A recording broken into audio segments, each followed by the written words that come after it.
दोस्तों आज हम बात करने वाले हैं मकर संक्रांति के बारे में। सूर्य का मकर राशि में प्रवेश मकर संक्रांति कहलाता है। इस दिन सूर्य देव धनु राशि से निकलकर मकर राशि में प्रवेश करते हैं। इस दिन सूर्य देव की पूजा सूर्योदय और सूर्यास्त दोनों समय करनी चाहिए। इसके लिए तांबे के पात्र में जल, तिल, गुड़, अक्षत, कुमकुम, चंदन और लाल फूल डालकर सूर्य देव को अर्घ दें। लेकिन एक चीज का हमेशा ध्यान रखें कि जो भी फूल आप जल में डालें वो फूल आपके घर का होना चाहिए। अगर आपके घर पर लाल फूल नहीं है तो कोई दूसरा होगा तो आप दूसरा डालें, लेकिन डालें आप घर का ही। उसके बाद सूर्य देव को अर्घ दें ये मंत्र बोलकर। यही सूर्य सहस्त्रांशो तेजो राशि जगतपते अनुकंपे माम भक्त्या ग्रहणार्घ्यम दिवाकरा। जल अर्पित करने के बाद आप वहीं खड़े होकर गायत्री मंत्र का जाप कर सकते हैं, राम नाम का जाप कर सकते हैं, हनुमान चालीसा का भी पाठ कर सकते हैं। इसका विशेष फल मिलता है। लेकिन ये सारे पाठ आपको सूर्य देव के सामने नंगे पैर खड़े होकर करने हैं। इससे आपको ज्यादा लाभ मिलेगा। और यदि आपको धन, पद, प्रतिष्ठा, मान सम्मान, ऐश्वर्य की चाह है तो आपको एक अचूक उपाय बताने जा रही हूँ, उसे कर लेना। साल भर में ही आपकी स्थिति में जमीन आसमान का अंतर दिखाई देगा। हर जगह आपकी जय जयकार होगी, आपकी प्रतिष्ठा बढ़ेगी, लोग आपको सम्मान करने लगेंगे।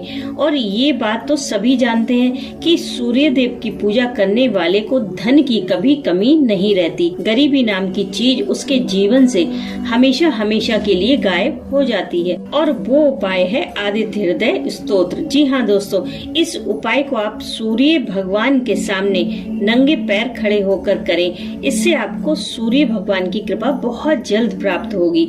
अब वो नंगे पैर का मतलब आपके पैरों के नीचे आसन भी ना हो, यानी कि जमीन पर खड़े होकर पाठ करना।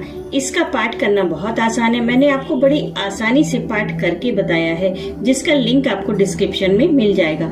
अब बहुत सारे लोगों को संस्कृत पढ़ना नहीं आता, क्या करें? तो उसके लिए आपको जैसा आता है आप वैसा पढ़ें। बस आपके मन में आदित्य हृदय स्तोत्र पढ़ने की चाह और उसके प्रति श्रद्धा होनी चाहिए।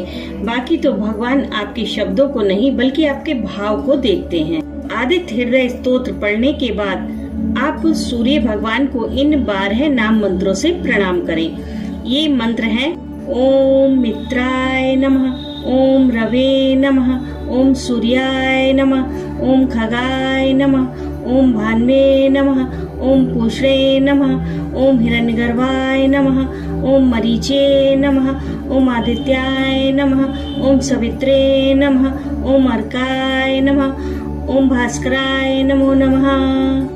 दोस्तों, अगर आप सूर्य भगवान को जल अर्पित नहीं करते हैं तो मकर संक्रांति वाले दिन से आप जल चढ़ाना शुरू कर सकते हैं। किसी भी ग्रह का कितना भी नेगेटिव इफेक्ट क्यों ना हो, सूर्य को जल अर्पित करने से वो भी दूर हो जाता है, क्योंकि सारे ग्रह सूर्य देव के ही आसपास घूमते हैं।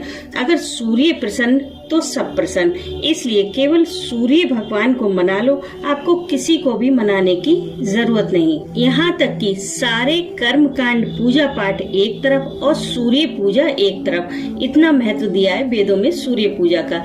इस दिन आपको शनि देव का भी पूजन करना चाहिए। और शनि देव हनुमान जी की पूजा से अति शीघ्र प्रसन्न हो जाते हैं। तो आप केवल हनुमान चालीसा का पाठ कर सकते हैं। और शाम के समय घर के मुख्य द्वार पर तेल का दीपक जलाएं।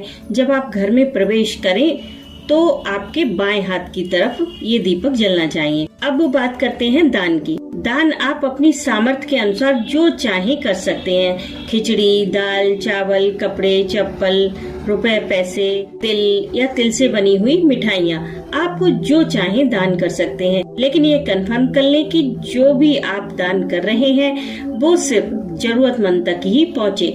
कई घरों में देखा जाता है, इनफैक्ट कई सारे मेरे रिलेटिव्स भी ऐसे हैं जो कि दान अपने मान्य को देते हैं, जैसे कि ननद है, जेठानी है या फिर सास या कोई ऐसा जिसके घर में किसी चीज की कोई कमी नहीं है। तो ऐसा दान आपका कोई मायने नहीं रखता, क्योंकि उनके पास तो ऑलरेडी सब कुछ होता है। लेकिन अगर आप किसी जरूरतमंद को दान देते हैं तो वो पुण्य आपके खाते में काउंट होता है।